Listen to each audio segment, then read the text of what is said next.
Kenyans do not need to talk about the campaign of president. If we all decide today to do the campaign, to bring the country to campaign mood, nothing will happen.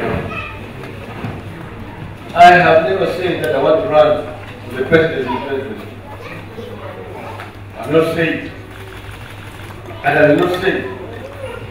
So I want those people to give me a break. I am not a candidate.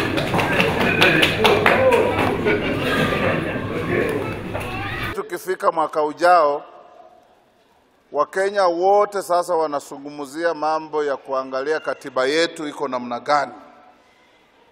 Na tutarudi kwenu kwa sababu kubadilisha katiba ina njia mbili. Moja ya kupitia bunge, ingine ya kurudi kwa wananchi. My dear sister Amina kama waziri na ambaye ni msichana unatoka hapa Western, sit down with the teachers and talk. The teachers have a point, you have a point. Have a middle ground and agree. This country cannot afford strikes day in, day out. Neither should we condone your oppression of teachers.